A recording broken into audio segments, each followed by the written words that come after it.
Hentikan apapun yang sedang kamu lakukan sekarang dan dengarkan. NATO baru melakukan hal besar untuk Ukraina. Putin harus khawatir karena NATO baru saja menekan vonis mati bagi Rusia.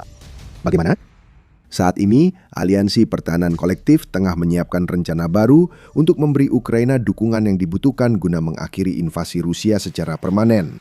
Uang tunai murni. Dan jika NATO memutuskan untuk melanjutkan rencananya, dan semua indikator menunjukkan bahwa itu akan terjadi, Putin akan ketakutan dengan konsekuensinya.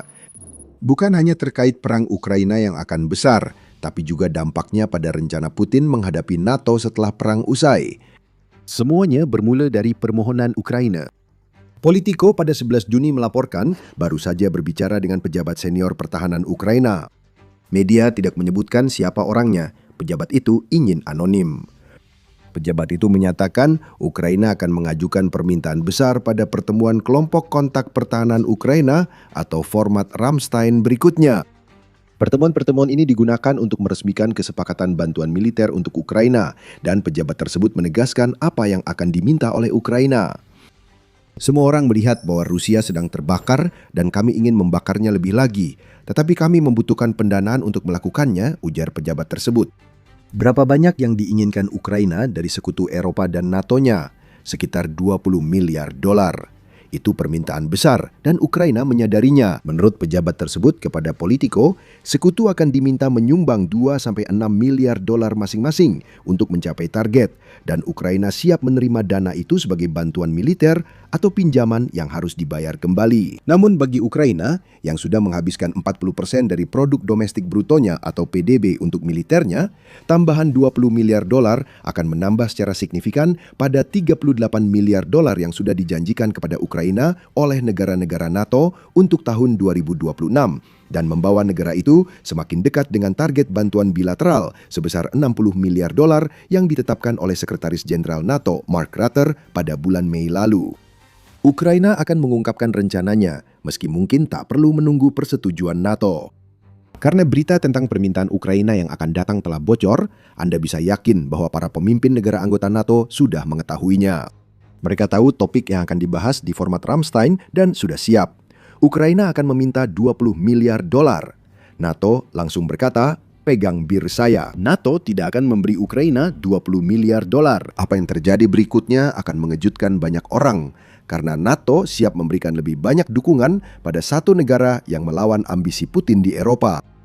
Apa yang sedang dipersiapkan NATO saat ini akan menjadi hukuman mati bagi invasi Rusia, karena hal itu akan menjamin aliran dana ke Ukraina yang jauh melampaui apa yang bahkan diminta oleh Ukraina sendiri. NATO melihat permintaan Ukraina sebesar 20 miliar dolar dan kini hampir menyetujui untuk menaikkan permintaan itu menjadi lebih dari 80 miliar dolar. Itulah yang dilaporkan oleh Politico bahwa negara-negara NATO tawarkan dalam bentuk bantuan militer kepada Ukraina untuk sisa tahun 2026. Media tersebut berbicara dengan 4 diplomat NATO yang mengatakan bahwa sebuah proposal yang sedang diedarkan oleh Jerman saat ini sedang didiskusikan di dalam NATO dan tampaknya proposal tersebut semakin mendekati kesepakatan. Jika semua berjalan lancar, tawaran NATO senilai 80 miliar dolar akan diumumkan pada KTT Ankara sekitar sebulan setelah pertemuan Ramstein. Ukraina akan sangat diuntungkan dari hal itu. Mereka mengajukan permintaan 20 miliar dolar, lalu keluar dengan lebih dari 4 kali lipatnya dari para sekutu yang berperan penting agar perang Rusia di Ukraina tidak dimenangkan hanya karena Ukraina kekurangan dana untuk terus berjuang. Pejabat NATO kelima mengungkapkan kepada Politico alasan dibalik tawaran yang disiapkan Organisasi Pertahanan Kolektif. Kuncinya adalah komitmen tegas dari Ankara untuk terus mendukung Ukraina secara berkelanjutan dan lebih adil, kata pejabat tersebut. Namun ada lebih dari sekadar itu. Sebagai bagian dari pendanaan baru ini, sebuah mekanisme akan diterapkan untuk memastikan bahwa semua sekutu NATO bersama dengan Ukraina sendiri dapat melihat siapa yang menyumbang apa. Itu adalah kunci agar seluruh proposal ini bisa disetujui, karena ada beberapa pihak di dalam NATO yang merasa mereka menanggung beban dukungan untuk Ukraina lebih besar daripada yang lain. Negara Nordik, termasuk anggota NATO terbaru Swedia dan Finlandia, juga termasuk di antaranya. November lalu, Menteri Luar Negeri Swedia, Maria Malmström Stenergaard, menyatakan negara-negara Nordik menanggung beban bantuan yang tidak seimbang. Negara-negara Nordik dengan kurang dari 30 juta penduduk menyumbang sepertiga dukungan militer NATO yang penduduknya hampir 1 miliar tahun ini. Ini tak berkelanjutan dan tak masuk akal, serta menunjukkan peran besar negara Nordik. Namun ini lebih menunjukkan apa yang tidak dilakukan pihak lain, kata Stenergaard. Pesan yang sangat tajam dan memang perlu didengar oleh anggota NATO lainnya. Menteri Luar Negeri Swedia saat itu menyarankan aset Rusia yang dibekukan di Eropa dicairkan dan diberikan ke Ukraina. Itu tetap bukan pilihan bagi pemegang aset tersebut. Meski aset itu dijadikan jaminan untuk pinjaman 104 miliar dolar dari Uni Eropa ke Ukraina. Aset-aset yang dibekukan dikesampingkan, setidaknya untuk gagasan menyerahkannya langsung ke Ukraina. Proposal baru NATO akan mengalirkan lebih dari 80 miliar dolar kepada Ukraina untuk memukul mundur invasi Putin habis-habisan. Inilah yang kami ketahui sejauh ini tentang proposal NATO. Kami sudah menyebutkan ini adalah proposal dari Jerman. Alasan mengapa proposal ini ada sejak awal adalah karena proposal lain telah ditolak oleh anggota-anggota NATO. Pada bulan Mei lalu, pada waktu yang hampir bersamaan ketika Rutte menetapkan target bantuan sebesar 60 miliar dolar untuk Ukraina, Sekretaris Jenderal NATO juga mengusulkan agar setiap anggota aliansi NATO mengalokasikan 0,25% dari PDB mereka untuk mendukung Ukraina demi mencapai targetnya. Pendekatan ini, meski setara dari sisi PDB, tetap membuat beberapa negara memberi lebih banyak ke Ukraina dibanding yang lain. Jerman misalnya memiliki PDB sebesar 5,048 triliun dolar pada tahun 2025 menurut Statista. Memberikan 0,25 dari PDB tersebut kepada Ukraina akan berjumlah sedikit lebih dari 12,62 miliar dolar, yang hanya sekitar 1/5 dari target Rusia sebesar 60 miliar dolar untuk tahun 2026. Usulan ini mewajibkan negara-negara membuat komitmen tetap kepada Ukraina yang tak dapat diubah meski menghadapi tantangan keuangan domestik. Jadi usulan itu ditolak oleh beberapa negara NATO termasuk Prancis dan Inggris sehingga membatalkan saran Rutte. Bantuan sebesar 80 miliar dolar yang sekarang diusulkan melalui mekanisme baru, Jerman mulai mendapatkan dukungan setelah gagasan Rutte ditolak. Rencana baru NATO menawarkan lebih banyak fleksibilitas daripada mengikat negara-negara anggotanya untuk menyumbangkan 0,25% dari PDB mereka. Ini juga berkaitan dengan pinjaman dari Uni Eropa yang sudah disebutkan sebelumnya. Politico melaporkan bahwa rencana Jerman mencakup hampir 35 miliar dolar dalam bentuk pendanaan pinjaman yang sudah dijanjikan oleh Uni Eropa, sehingga masih ada sekitar 45 miliar dolar yang harus disediakan melalui program bantuan bilateral. Dengan asumsi, proposal tersebut lolos dari tahap negosiasi dan sampai ke tangan Ukraina dalam format Ramstein. Ada pemanis yang membuat obat ini lebih mudah diterima dibanding usulan Rutte. Untuk menawarkan 80 miliar dolar ke Ukraina di Ankara, anggota NATO secara kolektif perlu mencari dana lebih sedikit dibanding jika memakai rencana berbasis PDB. Berbicara soal uang, tawaran ini juga akan menjadi peningkatan yang signifikan dalam jumlah pendanaan yang diberikan kepada Ukraina oleh anggota-anggota NATO. Dalam analisis tanggal 4 Juni, Institut Kiel melaporkan bahwa sekutu Ukraina di NATO masih mempertahankan pendanaan pada tingkat yang relatif tinggi. Jerman misalnya mengalokasikan sekitar 4,8 miliar dolar kepada Ukraina pada Maret dan April, yang digunakan Ukraina untuk membeli pertahanan udara dan drone. Inggris memberikan sekitar 1,5 miliar dolar dalam bentuk bantuan selama periode yang sama, dan negara-negara NATO lainnya memberikan bantuan di kisaran ratusan juta dolar selama bulan-bulan tersebut. Artinya, negara-negara NATO tetap mengeluarkan banyak uang untuk membantu Ukraina. Hanya saja sekarang mereka sedang bersiap untuk melakukan lebih banyak lagi. Lebih banyak uang selalu membantu Ukraina mempertahankan wilayahnya dari serangan pasukan Rusia. Di sini terlihat NATO berkompromi antara komitmen dan perlindungan untuk Ukraina. Banyak usulan sudah dipertimbangkan dan ditolak. Namun kini berkat usulan Jerman, Ukraina hampir menerima pendanaan melebihi harapan pejabatnya yang paling ambisius. 20 miliar dolar yang akan diminta dalam format Ramstein hampir menjadi 4 kali lipat setelah KTT Ankara. Dan itu sangat besar karena beberapa alasan. Sebelum membahas alasannya, jika Anda tertarik dengan wawasan seperti ini, pastikan sudah berlangganan The Military Show. Kami membahasnya seperti ini setiap hari di video kami.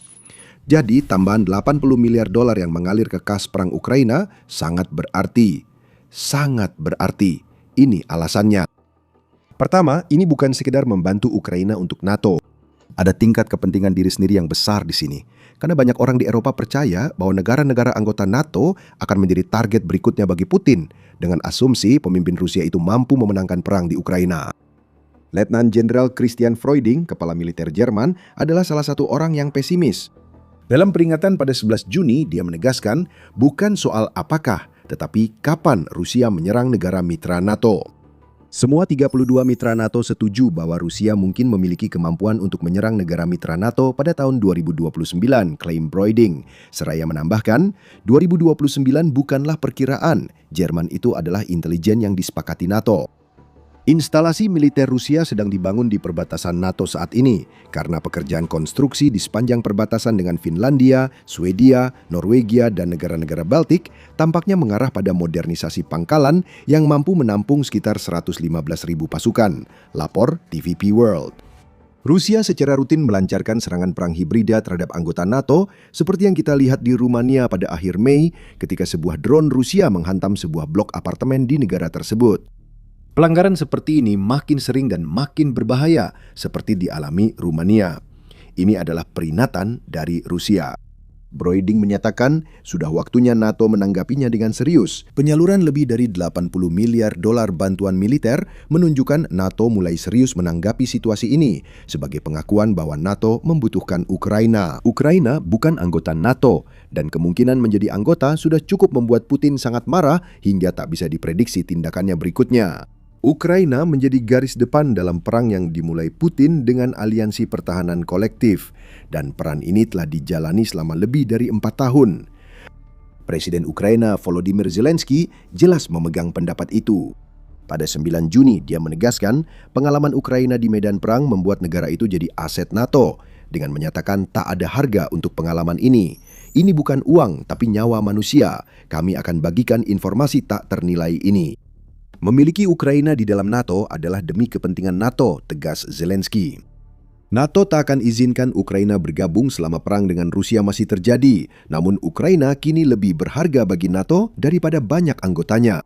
Menurut Dewan Eropa untuk Hubungan Luar Negeri, jika perang Ukraina berakhir tanpa kemenangan Ukraina, Rusia akan punya waktu mempersiapkan pasukan untuk serangan tahun 2029 seperti yang diperkirakan Freudin.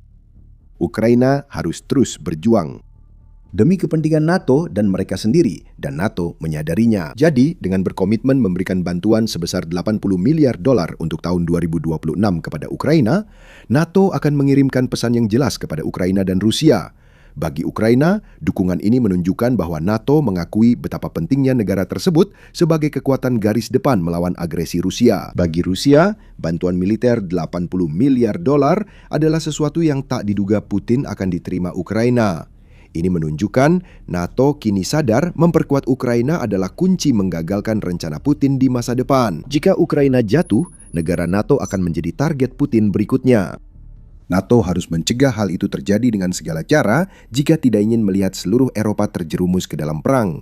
Dan bantuan militer yang lebih banyak adalah alat terbaik yang dimiliki aliansi tersebut.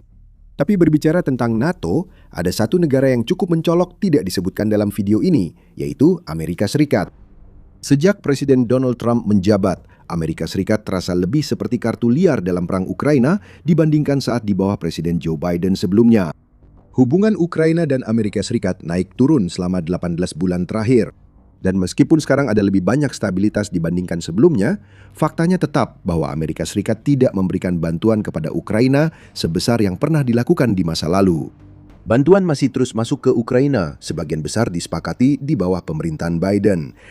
Sebagian besar, seperti disorot Politico, laporan Kiel Institute yang kami sebutkan sebelumnya, mencatat tidak ada bantuan militer baru dari Amerika Serikat. Militani menambahkan bahwa permintaan pemerintahan Trump untuk 1,5 triliun dolar yang memecahkan rekor untuk tahun fiskal 2027 tidak menunjukkan adanya indikasi bahwa dana tersebut akan dialokasikan untuk Ukraina. Itulah kenyataan yang dihadapi Ukraina saat ini. Miliaran dolar dari Amerika Serikat yang dulu mengalir di era Biden kini terhenti di era Trump. Sebagai pengganti bantuan Amerika, kini ada Daftar Kebutuhan Prioritas Ukraina atau Inisiatif Pearl, di mana sekutu NATO dan Eropa Ukraina berkomitmen memberikan dana yang memungkinkan Ukraina membeli senjata dari Amerika Serikat. Pearl pada dasarnya adalah solusi jalan tengah yang memungkinkan Ukraina mendapatkan senjata Amerika tanpa Amerika Serikat harus memberikannya secara cuma-cuma. Namun faktanya tetap sama, Ukraina tampaknya tidak akan mendapat banyak bantuan militer baru dari Amerika Serikat selama Trump masih jadi presiden. Hal ini memberi perspektif baru pada 80 miliar dolar yang sedang disiapkan NATO, di mana sebagian besar dananya berasal dari anggota NATO di Eropa. Belum ada kabar apakah Kanada akan terlibat, tetapi Amerika Serikat hampir pasti tidak akan terlibat. Bagi Ukraina, negara-negara NATO lain harus menggantikan peran yang ditinggalkan AS. Uang ini memang diperlukan, negara-negara NATO lain siap menyediakan. Sebagai catatan tambahan, beberapa pihak di United Serikat sedang berusaha memulai kembali bantuan donasi.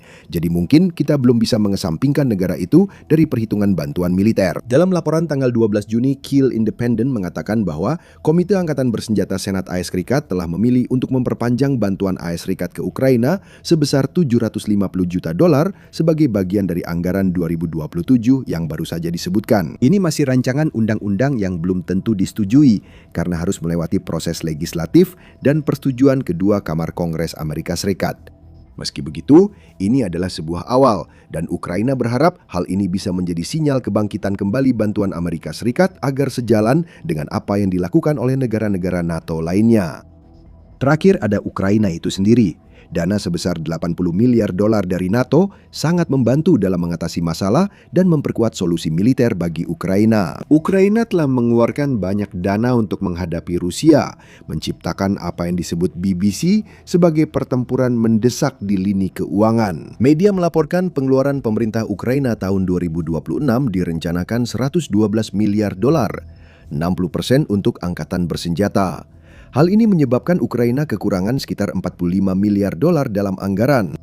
$45 miliar adalah jumlah tambahan uang yang secara tepat akan dikumpulkan oleh proposal baru NATO di atas $35 miliar yang sudah dijamin untuk Ukraina melalui mekanisme pinjaman Uni Eropa. Potongan-potongan itu terlalu pas untuk dianggap kebetulan. Ukraina memprioritaskan pertahanan udara dan drone dengan dana tersebut, dan drone terbukti menjadi pengubah permainan pada 2026 ketika militer Rusia kesulitan membuat kemajuan signifikan dalam serangan musim semi musim panas yang dirancang untuk melumpuhkan Ukraina.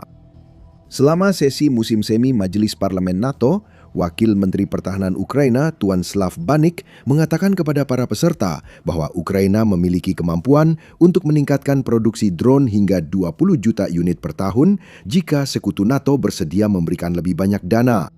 Itu 5 kali lebih banyak drone dari yang Ukraina buat pada 2025 dan bisa terjadi jika NATO setuju dengan proposal Jerman. Drone-drone Ukraina memberikan dampak besar dalam perang saat ini. Keunggulan drone negara itu sudah sangat terlihat karena Ukraina menyerang 180.000 target militer Rusia pada bulan Mei yang merupakan peningkatan 12,7% dibandingkan angka bulan April, menurut Panglima Angkatan Bersenjata Ukraina Alexander Syrskyi. Dia mengatakan bahwa Ukraina sudah memiliki keunggulan 1,5 banding 1 dalam hal drone FPV, telah membangun persediaan besar drone pencegat yang mampu menghentikan drone Shahid Rusia, dan sedang membangun persediaan drone jarak menengah yang memungkinkan Ukraina menghancurkan logistik Rusia. Bayangkan, pencapaian Ukraina meningkat hingga 5 kali lipat berkat dana tambahan dari NATO. Rusia akan beralih dari posisi buntu di Ukraina, terpaksa mundur karena drone Ukraina menciptakan kekacauan di medan perang. Itulah masa depan yang mungkin menanti Putin dan pasukannya. Banyak hal tergantung pada Ankara. Pada Juli, kita akan tahu apakah proposal NATO memberi bantuan $80 miliar ke Ukraina akan terwujud. Tapi sekarang kita harus menunggu dan melihat apa yang akan diputuskan oleh anggota NATO di bidang keuangan. Kita tahu NATO mengambil langkah lain untuk menunjukkan pada Putin bahwa memperluas perang keluar Ukraina adalah ide buruk. Perkembangan besar terjadi di perbatasan Rusia dan negara NATO dengan persiapan pertahanan serta struktur komando baru. Jika Anda ingin mengetahui lebih lanjut atau menonton video kami untuk mengetahui apa lagi yang sedang dipersiapkan NATO, jika Anda suka video ini, jangan lupa berlangganan The Military Show untuk berita Ukraina yang jarang ada di media utama. Terima kasih telah menonton.